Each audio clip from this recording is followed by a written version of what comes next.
gentlemen, may I have your attention, please?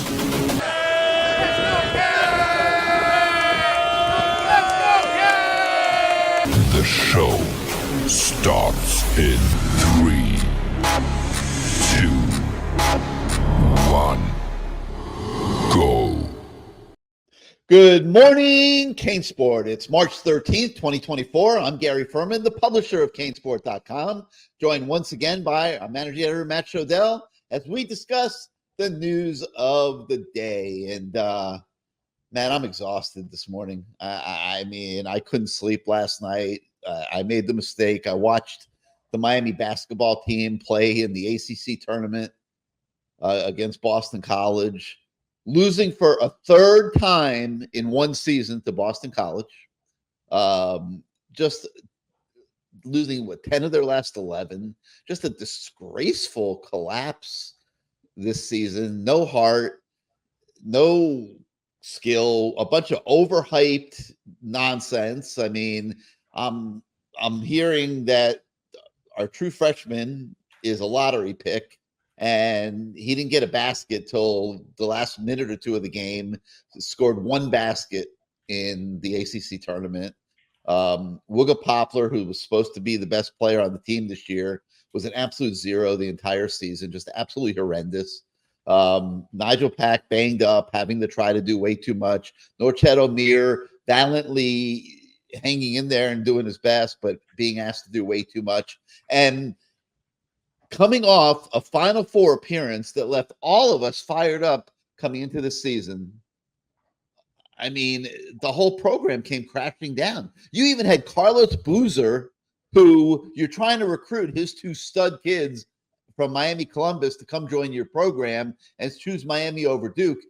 He even got picked as the television commentator for this absolutely abomination of a basketball game that Miami played last night. So we can talk a little bit more about it later, but like not a lot more, because it's just, I don't think Jim Larrañaga is planning to retire. I really don't.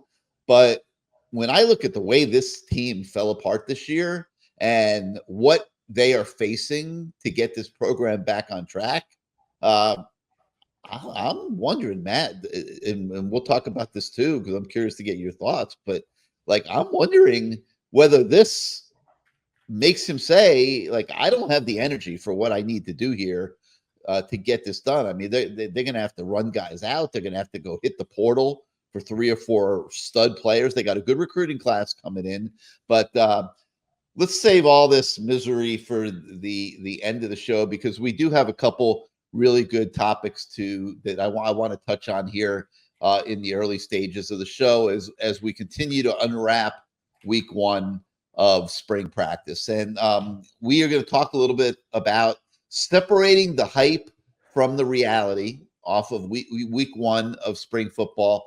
And we are going to also talk about, with week 1 in the rearview mirror now, what is the one key area that needs to come into focus. And I'm not sure that everybody's going to see it the way we see it, but, I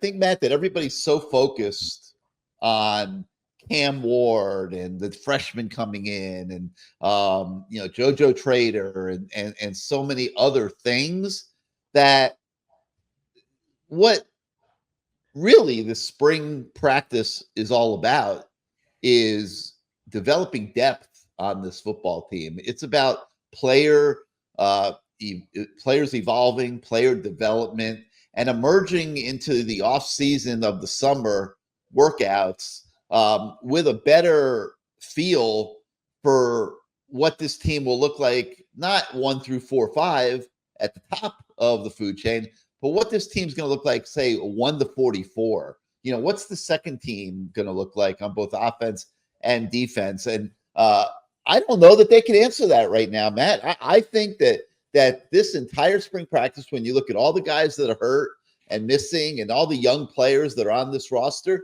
this is all about just developing some skill. Is that a question? Like that sounded like a soliloquy statement, and then you just stop talking.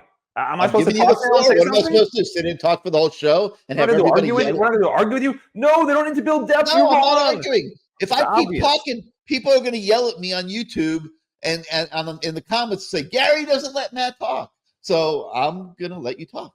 So go ahead.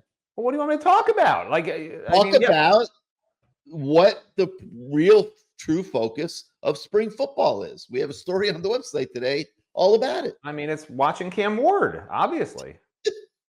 That's all anybody wants. That's all anyone cares about. Look, there's spring football is not fall practice. Miami's missing a lot of players that are, banged up from in the season. Some of them will be coming back. Do you want all your players healthy for all the practices of the year? Yes, but in the spring, it's not the end of the world to have injuries because the guys who are behind them do need to get experience, especially when the roster is, mostly underclassmen. At least that's how they're, for freshmen and sophomores, whether you're a redshirt sophomore and 10th year redshirt sophomore, whatever, you're still a sophomore, which would be an underclassman. So with that in mind, to me, it's always been, I've always viewed this differently than other people because I'm a moron, but I never look at it as this year, right? Because, and I said this when Mario Cristobal was hired. I'm like, everyone can say he's got to win 10 games right away. I obviously know I predicted 7 or 8 the first year, and I predicted, I think 8 last year, whatever. And I'm predicting 10 this year. But right when he was hired, I said, people shouldn't be saying we have to win now. Like, that's not the goal because we know they can't win now. That's what I said. You said they could. I said they couldn't because he was inheriting a new roster, putting in new systems. It's just, there was a lot stacked against Mario Cristobal in Miami when he first took over the program, which is why I said at the time, taking transfers is just a waste of time if they're not seniors or, and going to be gone. Even free agents at that point to me were a waste of time because you needed that young nucleus of talent and then develop those guys, which now we're seeing happen. It did take a little longer than people probably wanted, in part because Mario did take, I think, over 30 transfers now in his since he's been here, which is a ridiculous amount. But that's because of how bad the roster was and because he wanted to try to win now, like Gary Ferman, unlike Matt Shodell, who's like, I'd rather win 3 games and then get to 10 wins quicker. So now we're sort of at that precipice where they have the young players. And, what's a little disturbing to me is they're still going to be taking more transfers. He's literally said it to us last week. They're still going to be, pursuing a lot of transfers. And, Gary, you never sent me your list of the 15 players you think will get kicked off the team. No surprise, because you don't do things you say. Like my children. I've got it, but I'm not going to do it now. Yeah. So my point is he's going to be having to let go some young players who Gary says, they want to leave, whatever, however you want to phrase it. Young guys who Mario Cristobal signed will be gone after the spring. Like, there's just no way around it. That's just the numbers. I'm going to edit what I just said. I think I can get to 12 pretty easily. Those last few are going to be painful. Okay. So anyway, so with that said, we are on that trajectory now of young players being developed. But I think when Cam Ward came on board, all of a sudden with the schedule and Cam Ward, everything's looking so great that it's really ratcheted up the expectations. And all I want people to do is just take a step back for 1 second, right? Because Miami did lose some talent. Miami has a lot of unproven talent, and unproven is a word for a reason. Like, that's an English word that means they haven't done anything. You shouldn't expect much from those guys. That's what unproven means. It doesn't mean they're going to be amazing right away, right? A lot of unproven guys with talent, but unproven, which is very important. And so just adding one guy at quarterback, does that negate losing James Williams and Cam Kinchens, who have not been replaced in the transfer portal or by young players, from what I can tell, that are at their level? Okay, because I think that to some extent, I guess you could argue that that Mishael Powell replaces them, but they're using him at nickel, which is where he should be, which is what we talked about before we knew he was at nickel. I said to you, he should be at nickel, not at safety, and I'm glad they're using him there. That's where he belongs. But that leaves a hole at safety, right? Savion Riley, Jaden Harris, Marquise Williams. I mean, these aren't guys that I would call proven commodities who I don't even think they look that good in practice so far, although it's in shorts. But whatever. So does Cam Ward negate losing those 2 safeties? Does Cam Ward negate losing Leonard Taylor and Branson Dean, and the guy that you thought was going to replace them, CJ Clark, hasn't even been the first team yet, and the other guy who you thought might be working there, Ruben Bain, hasn't gained weight, and his defense coordinator said he's going to be playing defensive end for us. Does adding Cam Ward, does that negate losing 2 starting cornerbacks? I don't know. But that's my point. Like, there's so many unknowns. Yeah, the schedule's easier. Yeah, adding Cam Ward is great. But remember, last year's offense wasn't that bad. It wasn't that bad, right? We looked at it, and they're top 35 in total offense. The defense was 42nd in total defense. So the offense on paper was better than the defense last year, and the defense has lost all these pieces. Now, if the offense was, I think it was actually 31st in total offense and maybe 35th in scoring offense, and that was even with all those interceptions. Is Cam Ward going to make them top 10? Because if not, if you don't think Cam Ward is going to turn this offense into a top 10 offense in the country, and by the way, he's tied for 9th in Heisman preseason rankings with all quarterbacks, number 9 tied for quarterbacks. If you think Miami's going to be a top 10 offense, okay, then I'm with you. I agree. He will overcome any defensive deficiencies because, those teams are scoring 45 points a game. That's a big difference. But if you think it'll be maybe top 20 offense, I think the defense may take a step back, and they were 42nd last year. So if you have an offense that's ranked 15th and a defense that's ranked 50th, you're probably going to have, 2 or 3 losses. Like, that's just a numbers game. That's just the way it is. There's going to be games that don't go your way. And so the reality of it is that, yeah, we added Cam Ward. Yeah, every spring people think it's going to be a 10-win season for the last however long I can remember. And it's only happened once. It's only happened once in 20 years. And every spring people think it's going to be 10 wins because of this, that, or the other thing. There's always something that people are excited about. Manny Diaz in the transfer portal, Mark Richt adding some recruits. And, when he came in, it's going to be Georgia here. You can go down the line, even the recruiting classes that Randy Shannon put together at first. We're going to be winning championships again. Like, this is not the first time we've been having this conversation that, look what Miami did. Now they're finally going to be turning the corner. They need to do it. Which is why I always just say, I need to see it. I need to see it. And that, that's to me the most important thing, and you were mentioning the basketball team. Like, that is the most disappointing season of Miami basketball. Like, I would rather have had this program still not exist than watch the, they didn't exist for like 14 years, than watch this team. Like, I would rather watch reruns of Trumpers storming the Capitol, okay, than watch this Miami Hurricanes basketball team play. Like, it was bizarrely painful based on the expectations. And if you translate basketball to football, like, the basketball team was Elite Eight, Final Four, lost a couple of guys, added Matt Cleveland, added obviously a really good player in Keyshawn George. Like, there was no explanation for having a losing record and having their season end with nothing. And if you translate it over to football, I mean, it's like sort of the same thing, right? Like, the basketball team was supposed to be great. Jim Larinaga was saying the only thing before the season, he said, the only thing missing from my resume is a national championship. That's our goal, right? And they wound up with a losing record and losing 10 games in a row. So, like, for anyone to sit there and say, Matt Shodell's an idiot, which I am, but in this particular case, say, Matt Shodell's an idiot, he's so negative, like, what's he talking about? The football team's going to be great. This doesn't always work out the way people think. So all I'm telling people to do is take a breather, take a step back. We need to see development aside from just Cam Ward looking good, right? Everyone's focused on Cam Ward. Like, where's the third receiver? Elijah Arroyo has done nothing, but they're talking about him like he's, Brevin Jordan part 2. Like, he's done nothing. I think he has 300 career yards, 400 career yards, and he's been here for 4 years, 3 years, whatever. He's been hurt most of the time. Who are your best players on defense? Francisco Mauigoa, Ruben Bain, Akeem Mesidor. I mean, that's 3 guys. That's not enough to be a dominating defense. The other guys are okay. Are the other guys all SEC caliber? Because that's honestly the bar, right?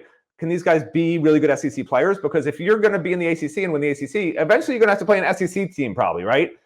I'd argue there's maybe like, how many players in this team? I don't want to get really long-winded, but how many players in this team? It's too late. How many players in this team would start? Yeah. How many players in this team would start at a mid-level SEC team? A 500 SEC team. How many players on this team would start? I would argue less than double digits. I really would. I mean, I'm sorry, but that's what Mario's dealing with, and that's what he has to overcome. And he's trying to do it, but it's just a very young team right now. All right, well, let the record show that you just talked for 10 minutes. I know. I was trying to get it in. I'm all good with it, man. I'm all good with it because I'm sensitive as hell, and I've been hurt by the pounding I've been taking in the YouTube comments, and I try to be respectful of you. I try to give you a chance to say what you have to say. I don't often agree, so it seems like I'm interrupting you, but like, I mean, Well, I do you didn't. agree or disagree? I just rambled on forever. I do. I do agree with. I agree. That's why it was easy to let you ramble on. But all right. So you're right.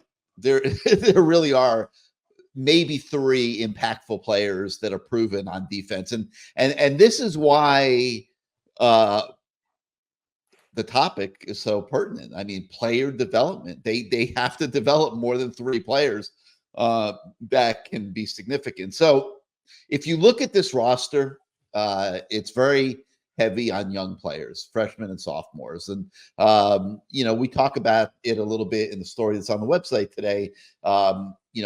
You talk about returning starters. Okay. Francis Magoa, Mark Fletcher, he's out injured, may not even play this year, but Damari Brown, Reuben Bain. But then you get to the next tier, okay? Guys that have not yet become starters who seem like they have a chance to become quality players. Popo Aguirre as a linebacker, Josh Horton as a defensive tackle, Caleb Spencer as a safety, Christopher Johnson as a running back, Ray Joseph as a wide receiver, Samson Okinola, a 5-star recruit on the O-line. You look at true freshmen coming in like JoJo Trader, Elijah Lofton, Cam Pruitt, Zaquan Patterson. I mean, these are all guys that have a chance to very quickly become quality players on this football team. But they haven't done anything yet. So they have to be developed. And that's what this spring is absolutely about. You look at other guys like Isaiah Horton, wide receiver, Arroyo, you mentioned, the tight end. No, you're absolutely right. He hasn't done a damn thing yet. You could see the potential for him to do things, but no, he hasn't done it yet. Matthew McCoy on the offensive line is another example. Why is Lou Cristobal starting right now ahead of Matthew McCoy on the offensive line? How dare you besmirch the Cristobal name? Shame on you. No, not at all. Lou Cristobal has a place in this program. He's going to convert to a walk-on. He's a very high character kid. He's a really good locker room guy, and he's a good depth filler. But Matthew McCoy, to me, Tommy Kinsler, to me, they are supposed to be studs, okay? And that's what this spring is about. Developing studs.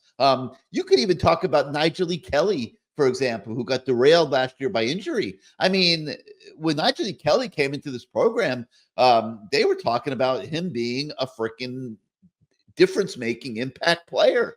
Well, we need to see Nigel E. Kelly become a difference-making impact player. A lot of belief in Jaden Harris at safety, maybe even Markeith Williams. They need to be developed. So, you could go on and on and on at pretty much every position.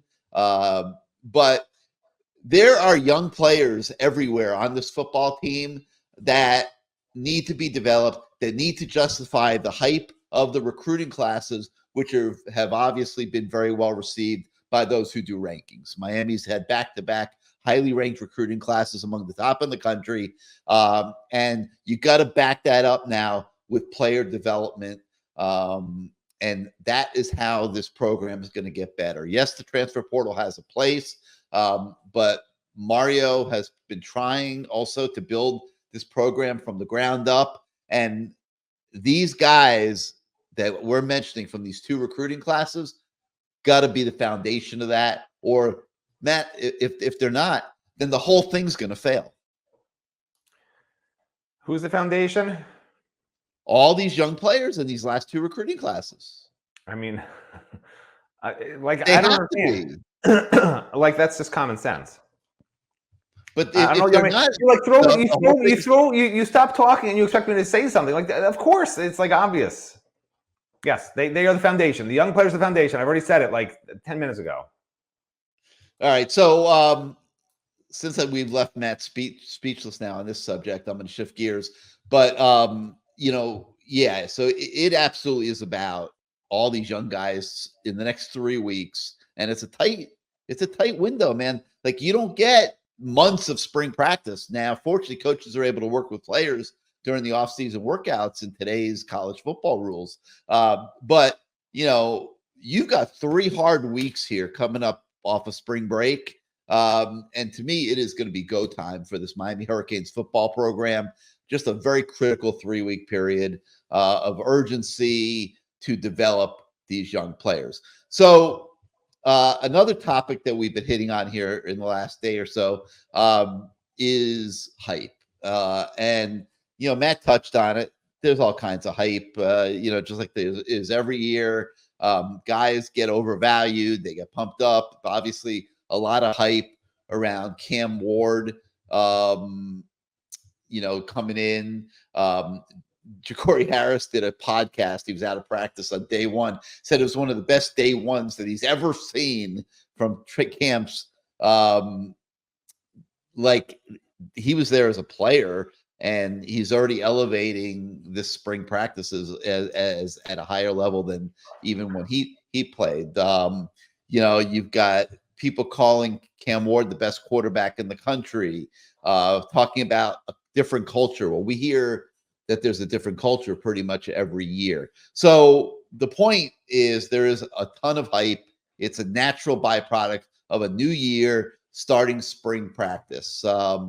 But, there is nobody better than Matt Shodell to bring everybody back to reality. And, I thought he made some great points, and you guys can read the story. It's on the website right now. But they need to separate hype from reality and make the hype reality, which is a continuation, obviously, of developing young players. But all these things have to happen in tandem, Matt, for this program to start to make a move forward. And it's year 3 of Mario. You've made a huge financial investment, massive investment in NIL, which, by the way, I think had a lot to do with the derailment of the basketball program. We're going to talk more about that in a minute.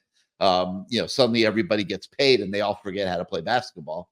But this is, I'm not going to call it make or break. We've discussed that subject too. And I said, no, it's not make or break, but it is critical to take a major step forward here. When you look at the schedule, when you look at just the natural progression of a program, in terms of the big picture over 3, 4, 5, 6 seasons. It took Michigan, I think, 7, but nobody wants us to take 7 at Miami. You're hoping that by year 4 or 5 that you're competitive, that you have a shot to make the college football playoff, which continues to expand.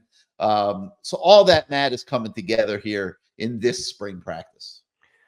Yeah, I mean, it's just like it just seems like Miami has been snake bit. Like last night, basketball team loses, baseball team loses against Florida Atlantic.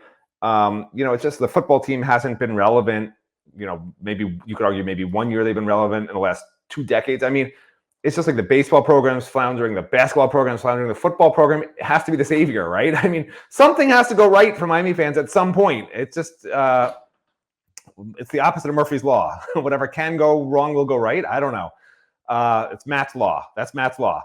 Eventually something will go right. Eventually. It might take another 20 years, but something will go right.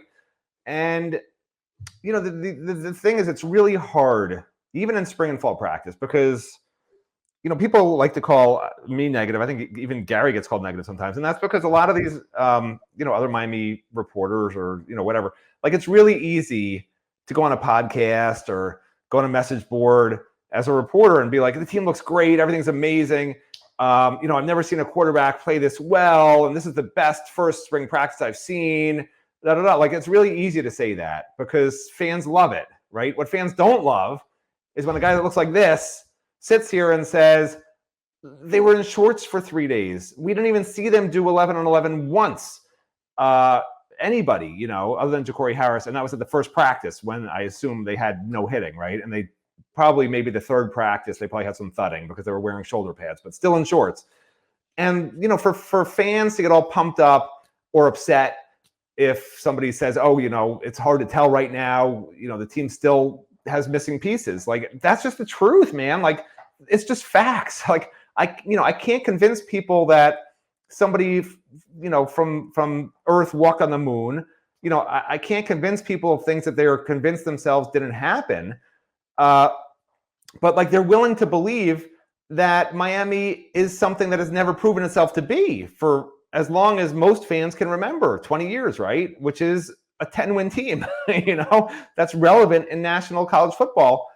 Yet Cam Ward comes to Miami and all of a sudden all is right with the world. So, look, I hope that's the case. I hope Cam Ward can fix any problems with the offense, and hopefully the defense will be, I thought the defense was pretty good last year. Hopefully it'll be just as good. But like, we need to see more this spring and then more in the fall. And unfortunately, Mario Cristobal tends to have less and less access once they start doing more and more meaningful drills. So we basically have to rely on him to tell us the truth, if the team looks good or the team doesn't look good. But what he tends to consistently do is not discuss injuries and say that, he has a blueprint, a plan, and he's done this before and he's doing it now, and to trust the process. And how you do anything is how you do everything, which there's nothing wrong with that if he wins games. But if he still keeps having the same things he's been saying for the last few years, which mostly are very, very positive, and I think the team's barely above 500 now since he's been coach, right? Or right at 500. Are they below 500? What were they? 5-7 and 7-6, right? So my quick math says below 500. Like, you need to start winning now, which is why I've said previously on this podcast, and Gary disagreed, but I said, this is it for Mario. Like, this is the year. Yes. Because I know you disagree, because 3 straight years of winning 5 to 7 games. And we've seen that happen with these past coaches. Gary doesn't think it'll happen with Mario. When that happens, and it happened to other coaches, you can look back, even less than 8 wins, right? And the fans and the alumni base, the boosters, the NIL givers, they're like, this isn't working. You need to do something now. And they stop giving money. Yeah. They get sick of it. I have friends who are basketball boosters who are like, I'm done. I'm not getting tickets next year. I'm done giving money. Like, they get sick of it because they feel invested. As a fan, you feel invested. I gave my hard-earned money, right? This isn't just money people are finding in Gary Ferman's basement or backyard where he buries it, right? These are people who work for their money. And the University of Miami has their hand out saying, give us this money and we will give you something in return. And what they're going to give you in return is wins. And like, if you go to the local sandwich shop, Subway, we'll just make up a name for a sandwich shop called Subway, and you say, yeah, I want the Titan turkey. And they say, what's on it, which is what happens to me all the time. I don't know why. It literally says on the board what Titan turkey is. And you tell them what's on it. And then you go home and it's just a piece of bread. That's what we call the sandwich, not a sandwich. It's you wish you had a sandwich. It's a sandwich. And that's what Mario's been giving us, sandwiches. And people don't want to be buying sandwiches forever. As a matter of fact, they probably don't want to do it more than 1 more year. So this is it, Mario. Schedule's good. You got Cam Ward. The expectations are ridiculous. You're saying how good things are looking.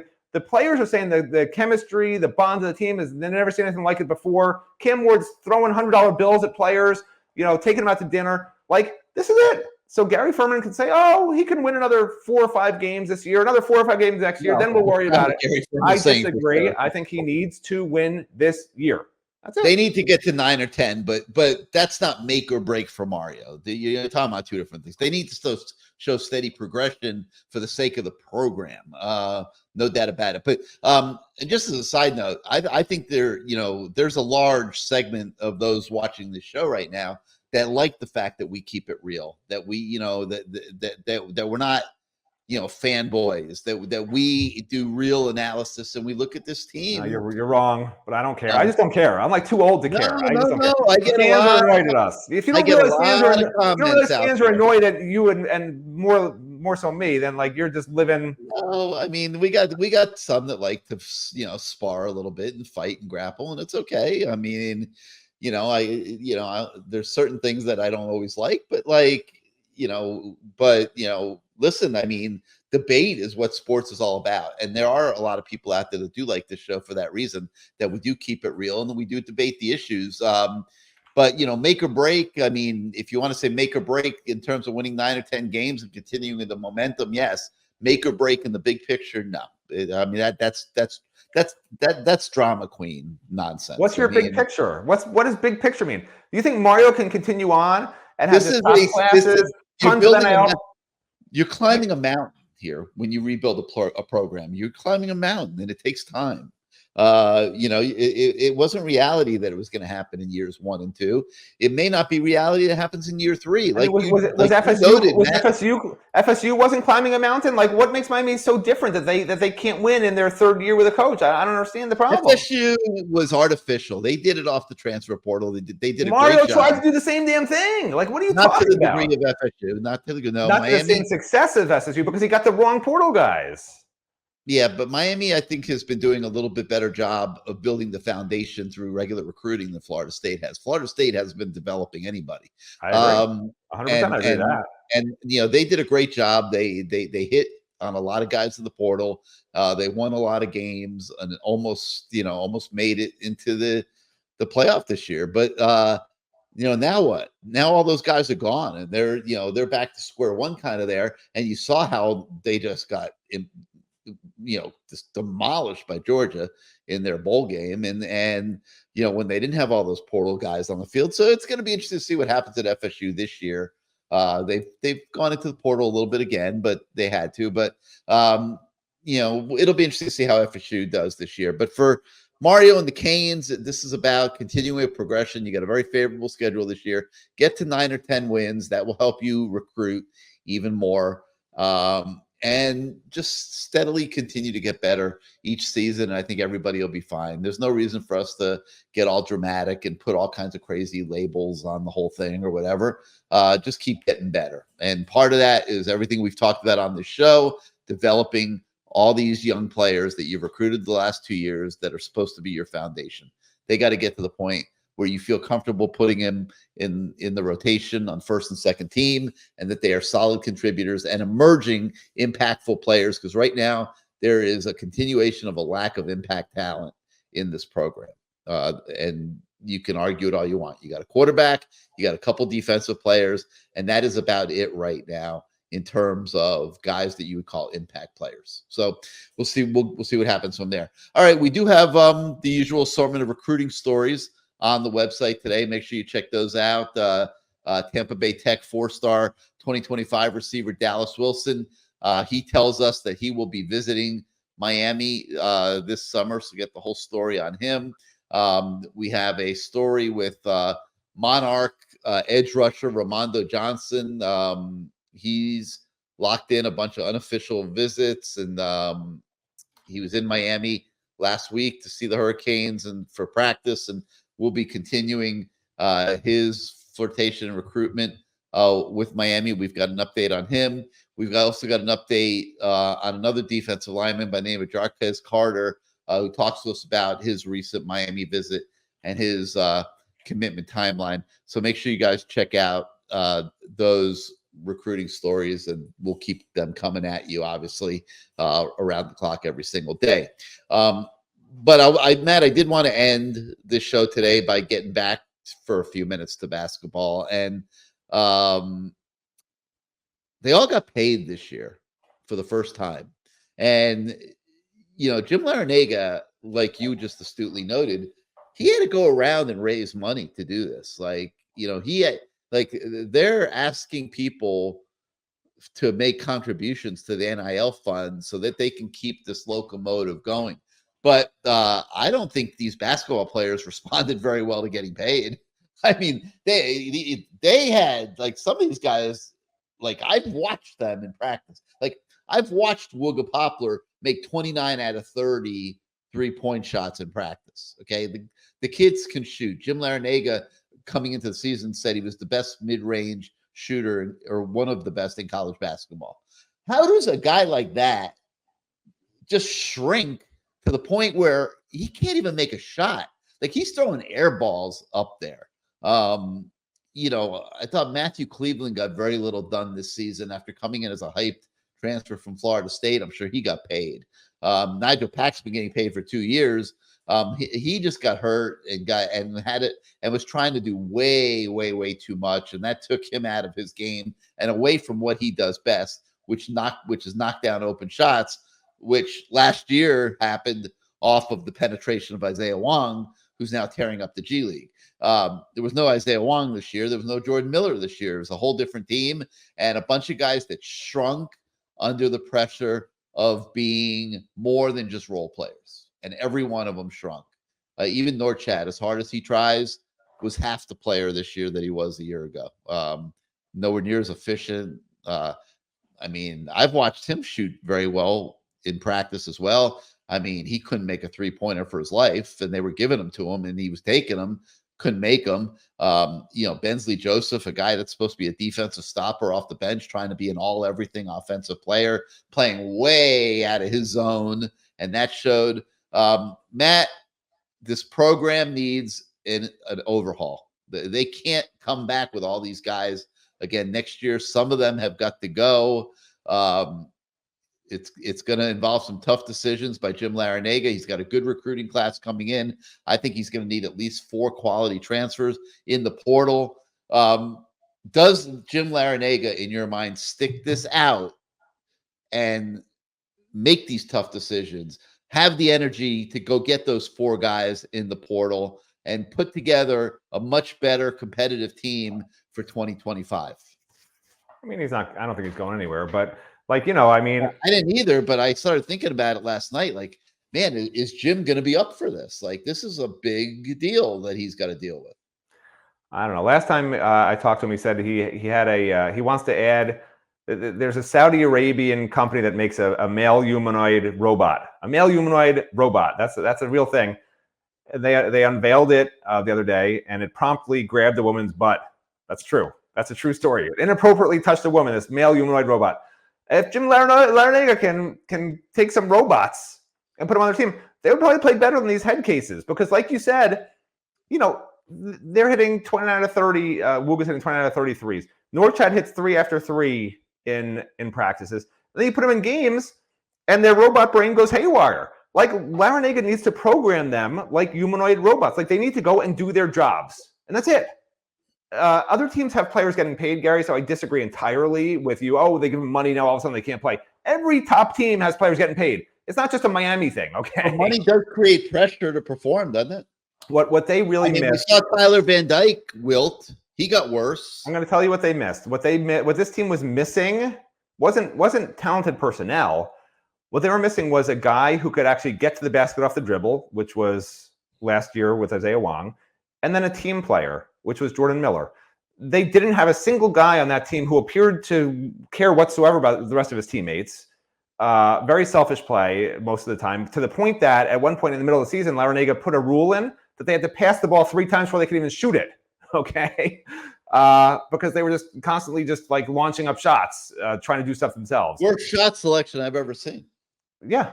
And then, so that goes to team players, leadership, really. There was no leaders on this team that I could tell. And then again, the presence, like Isaiah Wong, to me, a lot of times he was a little bit helter-skelter. He won ACC Player of the Year. He was great, okay, don't get me wrong. But he would just basically twirl and find his way, and then all of a sudden he'd be like near the basket, he'd look up and he'd just flip it up, and it would go in sometimes, which was great. But there was no players on the team that could even get near the basket. You'd see them try, they like, for instance, BC, right? BC didn't do anything crazy. They did a lot of man-to-man. And there wasn't one player on Miami's team that could beat the man-to-man. Like, they would dribble and spin and try to get to the basket, and they just stopped because the defender was in position, and they'd pass to somebody else who would do the same thing, and then they'd pass to somebody else who would do the same thing, and they'd settle for a 3, Like, that was their season in a nutshell. So, yeah, humanoid robots that inappropriately touch women, that seems like a step up based on the play I saw this year, for sure. And yeah, by the way, I would blow up the program 100%. Like, I don't need these guys coming back. Norchad is like the only guy I keep. Like, I'm sorry. I know the other guys can play. I know the other guys are good. But you could spend that money. You could spend all that money you're giving them. And Keyshawn George, of course, but I think Keyshawn has his eyes set on the pros. We'll see if he can be a second round. Pros? He can't even. He's not even a good college player right now. I don't disagree, but they don't just look at his results; they look at his measurables and his potential as a young player. Second round potential. He doesn't have athleticism yet. He is at the beginning stages of developing. I do not disagree, but if somebody tells him he can go in the second round, I think he will leave. He was basically already playing crazy, man. You have to remember. They pay attention, Matt. I don't think they even watch. You have to remember he was already. you have to remember he was already basically playing professionally in France. I mean, he was on a team like that was a professional, a semi-pro, whatever you want to call it, a professional level team with like adults. He was playing with adults. Like he didn't come to UM to get a degree, okay? He came to UM to go as quickly as he can to play professionally somewhere else. And, we'll see what happens. But, maybe he'll be back, maybe he won't. But you know what? If he does come back, there's going to be other schools that are throwing money at him. And he's a guy who I think he wants money. I mean, he didn't come to Miami just because he loves Miami. He's not from the country. He's from France. Well, if he leaves, you replace him in the portal. But correct. So they are going to need a lot of money to keep, if they want to even keep some of the players. Norchad is going to be expensive to keep if he does come back, which he probably should. To me, I imagine he would come back. I mean, he's probably at this level, probably plays in Europe type of guy, right? I don't think he's an NBA guy right now. It's at his height. And he'd have to be probably a 4? No, he went back. I thought he went backwards this year. He's got to get.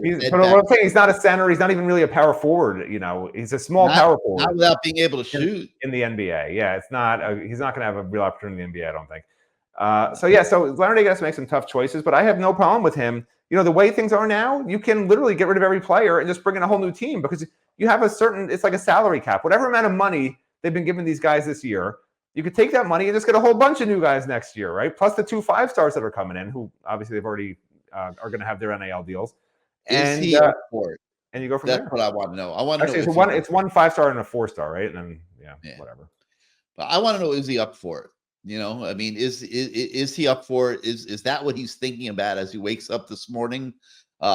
Do I really want to put myself through this, or has it been a great career? He's what's he going to be 75 years old? I mean, it's a lot. You talking about having to go recruit 4 transfers and make those decisions and put a team together and you're forgetting one thing. There's no way in hell he goes out off of that season. There's no way in hell. He's not stopping coaching off of that season. He's not ending his career with 10 straight losses. I know. I agree with you, but he has to look within. Do I have the energy for this? Because it's going to take a lot to put an entire new team together. I mean, it's going to take a lot. So we'll see what happens. That'll be something that we'll be continuing to talk about in the coming days. All right. Well, that's going to do it for this morning for Good Morning CaneSport. Thank you so much for starting out your day with us. Hopefully, we gave you a few things to think about here in an open week of spring practice. You got to have something to stress out about. So stress out about player development. Are we developing players? Are we going to have a quality 2 deep when we get to September? And that's really what spring practice is all about. If you like this show and you're on YouTube right now, hit your subscribe and like buttons. That helps us grow our audiences on YouTube, and we appreciate that. If you are not yet a subscriber to CaneSport.com, please head on over to our website and join our community. It's a great community. We have some really good fans on there, and everybody keeps each other on point year round, and a lot of interesting debate as well on a daily basis. So come on over and join CaneSport.com. For Matt Shodell, I'm Gary Ferman. Thank you so much for joining us this morning. We'll see you next time, everybody.